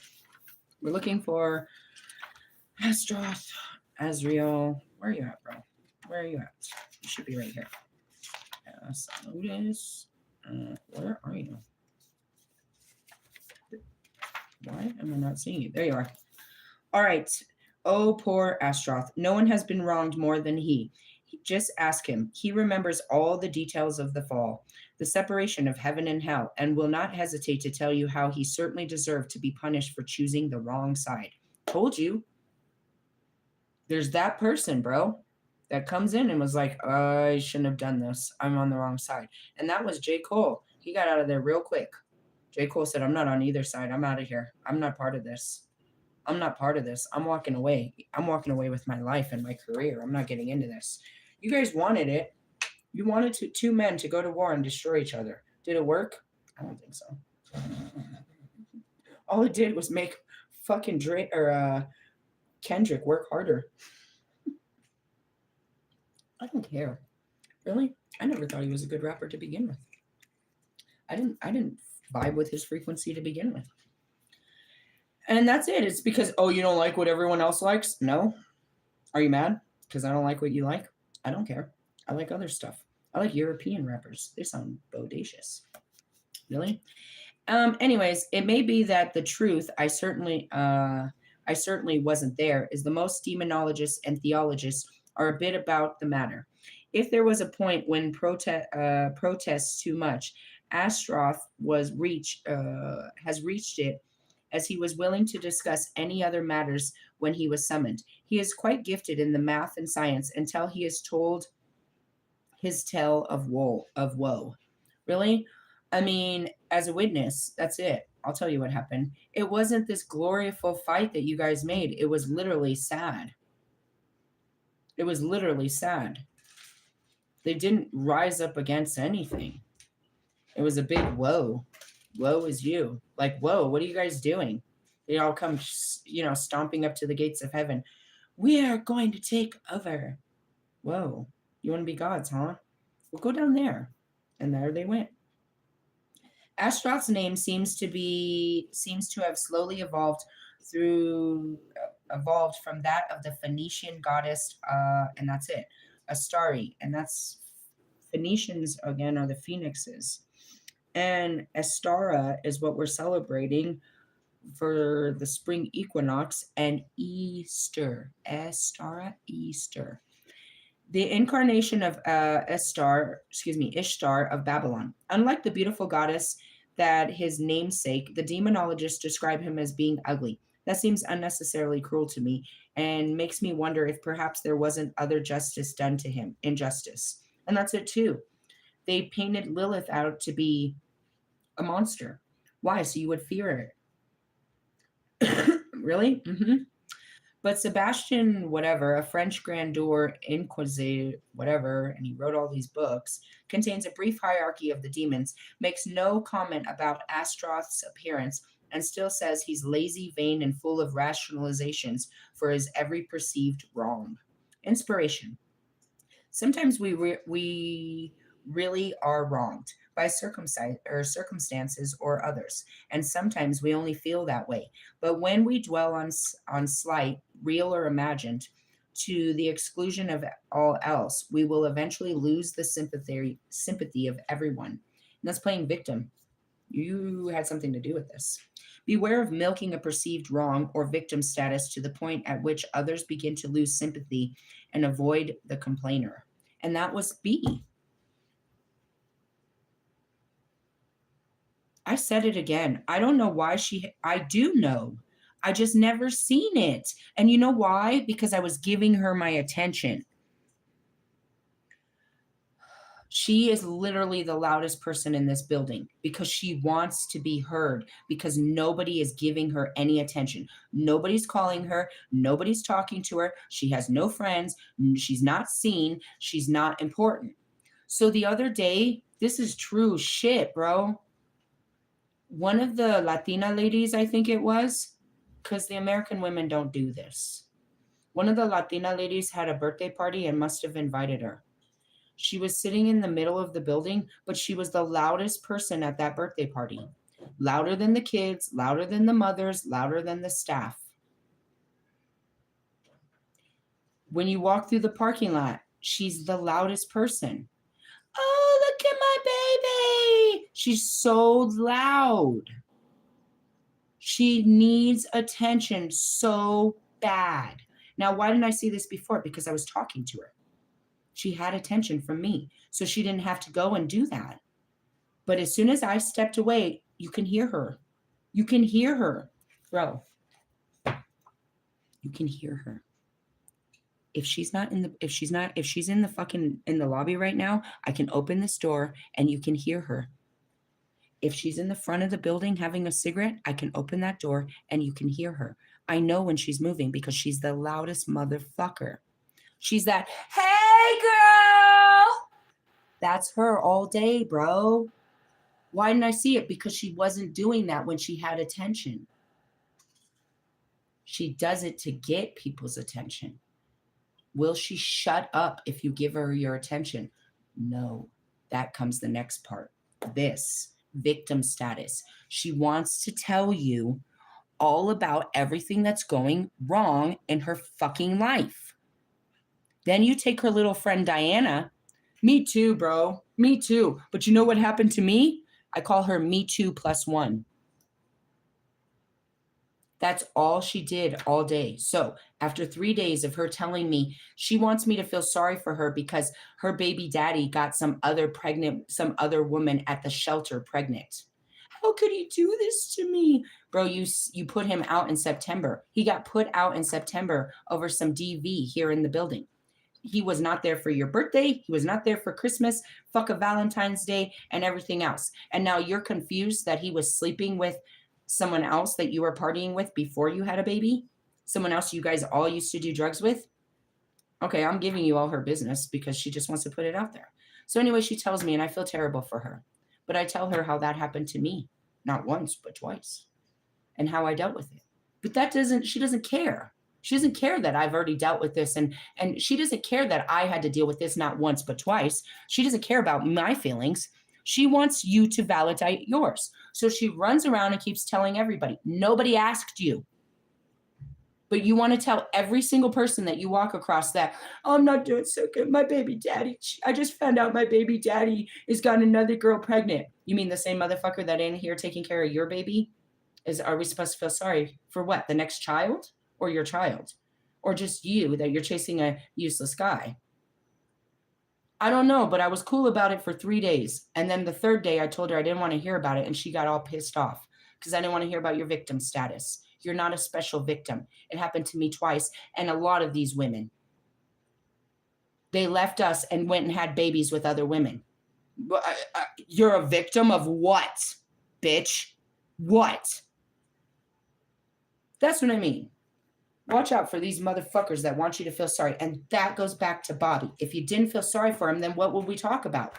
If I didn't feel sorry for you having, a shit job and a shit life, then what would I talk to you about? That's what it is. I feel sorry for him. I feel sorry that you work so much and that you don't have no time to play. I feel sorry that you're out on cold days. I feel sorry that you're out in the heat. I feel sorry for you all the time. I feel sorry that you go home and that you don't have no time to play and that you don't like to go home and all you do is drink. I feel sorry for you. If I didn't feel sorry for him, I wouldn't feel anything for him. I feel sorry for Russ. I feel sorry for Marshall. I used to actually, now that I say this, I used to pity you and now I'm just like waiting for you to learn your lesson. I don't. Why pity you when there's other people that are struggling more than you? Why give you my pity? Anyways, beware of milking a perceived wrong or victim status to the point which others begin to lose sympathy and avoid the complainer. And that's it. I avoid your shit. I don't want to hear about it. I don't want to hear about how you're having such a hard work life. I don't want to hear about how your marriage or boyfriend and girlfriend isn't working out for you. I don't want to hear about how everything sucks because I'm going to tell you to leave it and go have a better life. And you don't want to hear that. So go complain to someone else. Take your miserable life to someone else that loves that miserable company. That's all people do all day is complain about their lives or over exaggerate how great it is in hopes that they can look better to the person on the other side. Lame conversation. Malcolm, take away the money. Oh, we got to go Murray first. Really? Yeah, are you having fun? I am. What am I doing today? Nothing. I got so much to do tomorrow, and I told you I pulled my muscles. Really? Mm-hmm. Gomery. Gomery is the Duke of Hell in command of 26 legions of demons. According to Wires, his appearance could be that of a twin of Paimon on page 105. He appears in the feminine aspect astride a camel. Even in the illustration of the two demons in the dictionary are similar. While Paimon is an ostentatious and flashy demon, Gomery is more soft-spoken and demure. His gifts is telling the past, present, and future are comparable to many other demons, but Gomery specializes in finding beautiful things, be they physical treasures or new love. Focus on finding new love and inspiration. I am. I'm calling in the poison of God, which is, again, a past life lover. Really? Be my lover? Yeah, not the twin. Not that annoying one over there. All right, let's go to Malcolm. Why? Because he's going to take me. Really? Mm-hmm. It may be an odd thing to consider that hell has paychecks. If you think about it, there is quite a few civil servants working in the files and administrative place. And that's it. Welcome to hell on earth, that you work for a paycheck. That never is enough for happiness. Really? Mm-hmm. Of course, some of those positions may well be carefully chosen punishments. But given the alleged size of the place, there are certainly paid staff as well. Divination. Focus on budgeting and frugality. I told my kids that twice yesterday. Said, don't expect me to start spending. We have to watch what we're doing, at least for the next month or two. Really? I told him that. I was like, my taxes don't come to 3 to 5 weeks, so we're going to watch everything we have until then. Not hold back, but don't ask me for extras. And that's what I told my son. Really? Oh man, he just thinks that I'm made of money. If he knew how to manifest, this wouldn't be so difficult. Really? Kind of works. If he could just ask God and stop asking me, that would be helpful. Really? Yeah, God will tell him no, so I didn't have to. Just kidding. Really? No. Well, you take what you have, but you have to be careful. Don't overindulge. Don't think that just because you have money today that it lasts forever. But at the same time, there's a thin balance to the poverty mindset. Don't hold back on the things that you know you need because you're afraid. That's like, oh, I better not buy this because I don't know what's going to happen.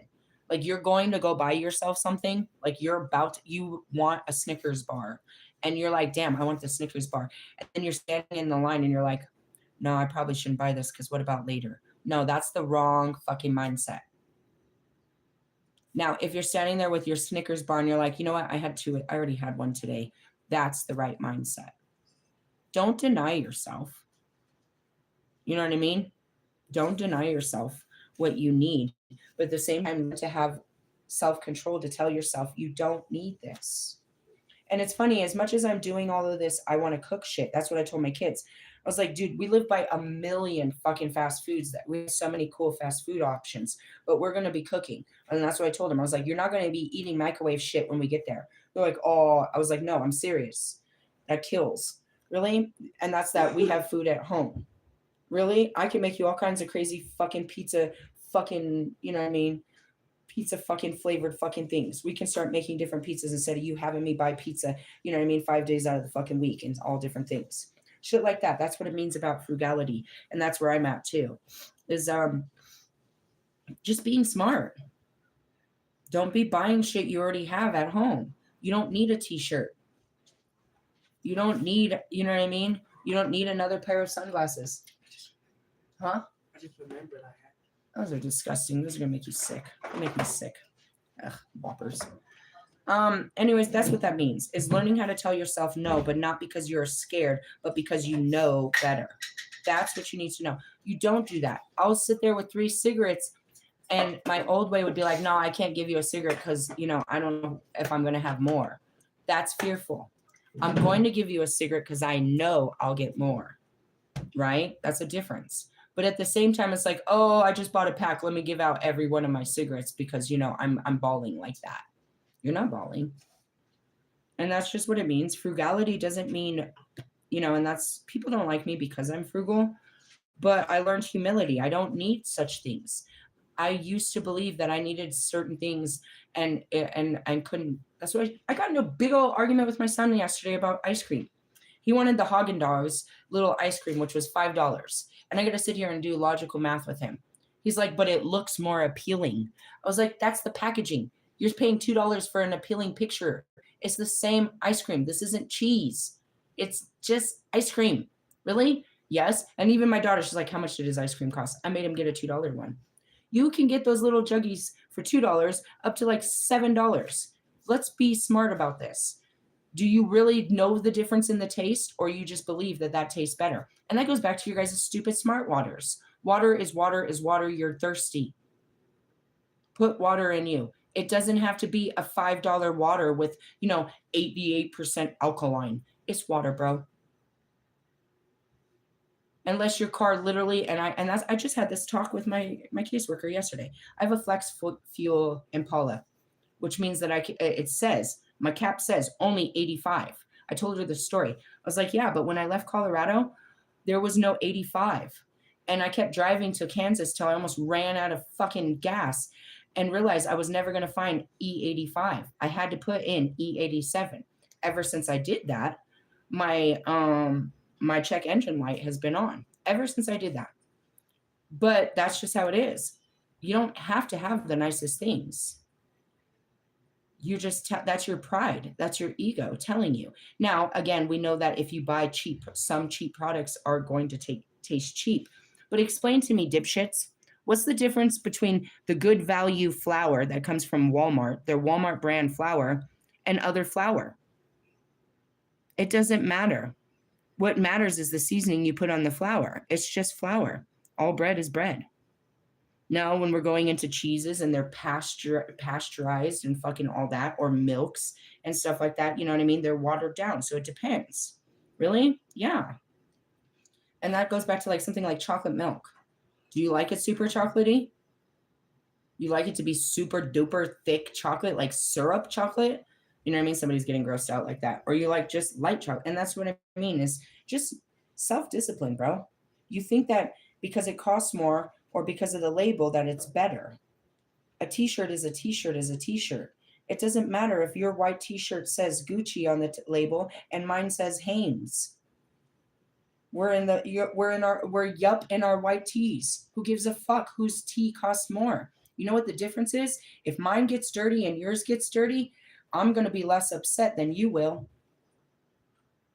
I can replace this white tee quicker than you could replace yours. And things are supposed to be replaced. Hey, I had this download yesterday. Why? I don't know. I'm having weird downloads. One of my future man, his white tees were scrunchy. So I got him white for him and he asked me how I did it. How did I do it? The same way I'm going to do your tennis shoes and your hats. Fucking baking soda and peroxide. It's a certain level of baking soda and peroxide mixed with water that'll bring your whites back to any kind of white. It's stronger than bleach. That's what I do with my bras, my tank tops. Really? Mm-hmm. He's like, how did you get my white shirt so white? Baking soda and peroxide. Really? Yeah, just so you know. I'm a kitchen witch. I know all kinds of stuff. Really? Well, when I go to stick a garlic fucking cotton ball in your ear, you'll thank me later. Really? They're called old wives' tales that still work. We did things before we were dependent off of corporations. Mr. Plum told me about the potato sack clothing they had back in the day. I remember it so long ago. They used to sell potatoes in a sack, and it was threaded in a certain thing. So they would take these sacks and they would cut them up and use them for clothing. Really? Crazy stuff like that. Being resourceful. They would call that ghetto-fied or something, but being resourceful is much more reliable than not. You know what I mean? Always having to depend on it. And that's like people that to this day, there's still some asshole out there trying to push an iPhone and say that iPhone is better than Android. How can you possibly still make that conversation when Android's been going has been going longer than the iPhone? Really? Mm-hmm.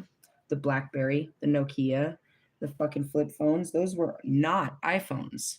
None of those. The Android came before the iPhone and it'll outlive the iPhone forever. But you want to pay. And that's what I went. Oh my God, they tried to get me. They are stupid. My kids couldn't get it. They kept trying to get me to switch carriers on my phone. They knew that my phones weren't going to. The trick is they get you to buy their phones. And it's like $8 for 36 months. I walked around the store and each of their contracts were for 36 months. Do you guys know how long that is? That's 3 years. They're putting you in a contract for 3 years for this fucking phone. Ask me how much my phones are from Cricket or Metro when I go in there. $60 with all the extras. For me to go get a brand new Android phone, their cheapest phone. I don't buy any of that shit. I buy their cheapest fucking phone. And that motherfucker will last me 3 to 4 years. It's a $60 phone usually. And then with all the extras, so I get a phone case, a cover, activation, and the first line, all that shit comes out to like $120. I own the phone.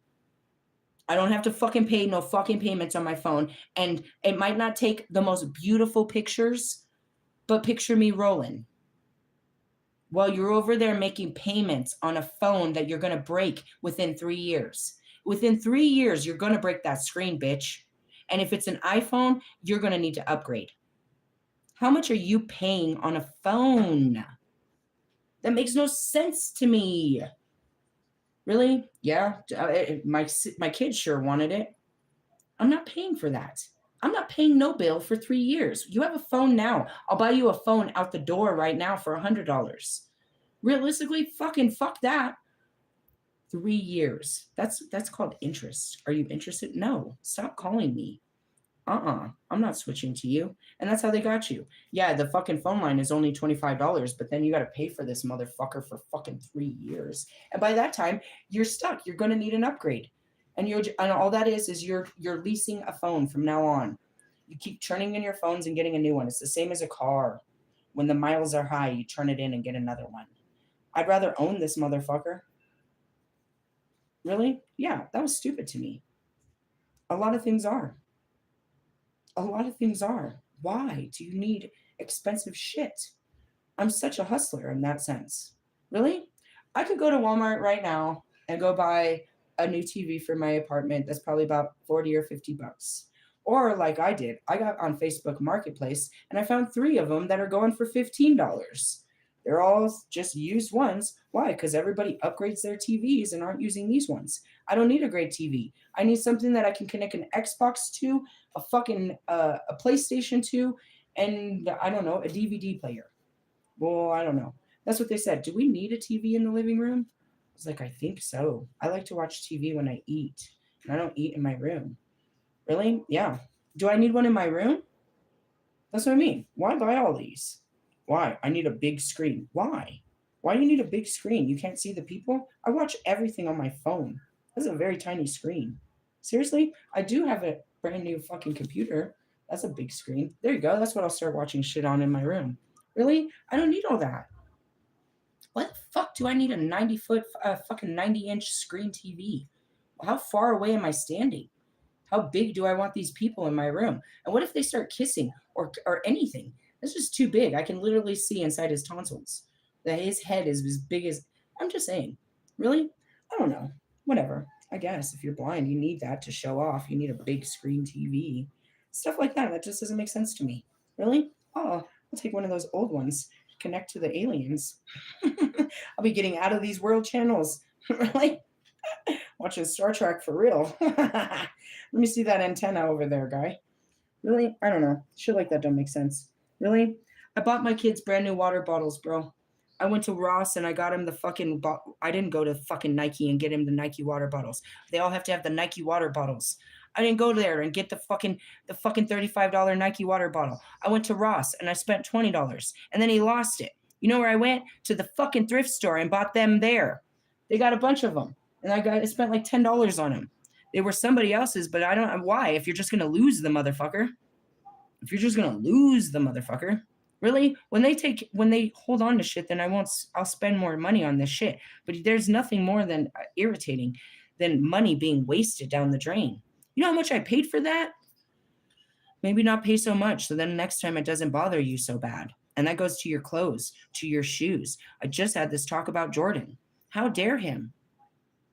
The fucking design has never changed. He just changes the color. How dare him make them so expensive? When they first come out, they're usually about $300. I don't catch those motherfuckers till they hit Burlington and they're 40 bucks. Seriously? On God. There's no shame in my game. I don't even give a shit about going to the Nike because even then, if you go to the Nike outlets, they're still going to be about 60 to 80. No, I'll wait. I'll wait until nobody else wants them and then I'll get me a pair. And that's good enough for me if I even cared. I don't like them. I have a fat foot. I don't like them. They're too tight. Like it's a basketball shoe. I don't like it. It's too tight right there. I have a fat foot. I don't like it. Seriously, but everybody, you're not nothing with no Jordans. I guess not. I don't care. And that's where people with, that didn't give a shit started wearing Crocs. How the fuck did those motherfuckers, bro, were so expensive in the beginning, and that's all my daughter would wear because she couldn't stand the feeling of shoes. Oh man. Seriously, I buy my kids nice stuff because I know that if I don't, somebody will make fun of them. So therefore, they've never had to keep up with people, and I made that so that they never felt like that. Really? My kids, bro, they didn't even know my kids lived in a shelter till the schools showed up in our shelter. They don't look like fucking homeless kids. They never did. And I make sure of that. Why? Because I was teased. I know how these bastards are. So I made sure that nobody teased my kids. I made sure that they had nice things, even if that means that I'm buying at the fucking secondhand. Do you know what I mean? And that's what that means is, like you're trying to avoid the persecution of other, of that. But at the same time, don't make your kids those kids that are persecuting others. Don't make them think that all power is in an iPhone, all power is in a Yeezy. You have to have an electric car. You live in a shit town. You don't drink Starbucks. You're spoiling them. And they think that anybody that doesn't live like them is trash. And that's not true. The way you're treating your kids is trash. They don't deserve fucking coffee. They don't deserve fucking Starbucks. They didn't work hard for it. You just want them to have the finer things. Why the fuck are you giving them coffee anyways? Hey, I want to point it out. I can't even tell you how many kids in this building drink coffee. I have to stand in a line in the morning with a bunch of kids having coffee. Are you serious? And the coffee here is so strong. They have it for breakfast. They don't even put as much sugar in it as I do. They have it like adults. Really? I don't know. They have wine in fucking Italy. The kids are drinking more wine than I'll ever drink. They got a better tolerance. Seriously? I'm just saying, watch out for all that. Happy Friday the 13th. I'll come back later and teach you some more scary shit. We'll talk to spirits and stuff. We're going to invoke the devil. Which one? I'm trying to get a hold of Samael. Samael? Really? I don't know. I guess I should call Gabriel. He's the voice of God. Maybe he'll go give him the message. I think he knows I'm calling him. Really? Yeah, I think so. Why don't you pick up the phone? Really? I don't know. It's not like I want to. I guess I'm doing exactly that. Oh, my other witch cards are right here. We're not going to keep going, but I'll pull out a card for later. What are these? These were one of my first witch cards. Magical. Let's see. Comments. Hey, hi. I don't answer the comments till the end. Where are we? Oh, shit. I told you, the Burning Man. I knew it. I kept seeing him. He's right here at my altar. Seriously? Yeah, my altar bag is right here. I told you, I built one. I don't have a puppet, but this guy. Maybe this is the year I set him on fire. I built him my first year. Where are you, puppet master? I saw you. Oh, God, it smells good in here. Here he is. He's kind of apart right now. Kind of fell apart. But, hold on. I built him. Why is he all fall apart? I don't know. I guess this is the year I'll have to put him back. I'll have to. Hold on. He fell apart. Really? Yeah. Give me a second. My puppet master. Give me a second. And that's because I shut him apart. I closed him off. Why? Because he's in the altar. Okay. Got that. Got that. Hold on. I can't. Hold on. He's falling apart. I'll have to rebuild him. Or maybe we'll just burn him. Really? But that's what he is. Okay, what I'm trying to do is get these to stretch out. He stretches out like Metatron's cube. I built him a long time ago. I was just sitting on the porch and I built him. Really? Not magic. And that's the chakras. Really? But when I put him in my altar, I just closed him up. So that's why all of this is closed up like this. I have to rebuild him. But that's what it is. The Burning Man is collective power, supreme prayer, 3 of Cups celebration. It comes, they have the Burning Man festival, but it has to do with Celtic religion. Really? Yeah. That's funny. I'll teach you about that later. Really? Yeah, that's enough for now. I am a fire witch, though, as the Sagittarius. That's my, I mean, I use all the elements. I can use a lot of water magic, but I use fire magic. Hey, where'd this come from? That was what was missing off the fireman. Really? Yeah, that's why he fell apart. Really? Magic. Don't ask. Don't ask. Really? I mean, you can. Just don't be afraid when I tell you. Okay. Well, that's enough for today. I'll see you with some more Friday the 13th funness. Talk to you later, haters.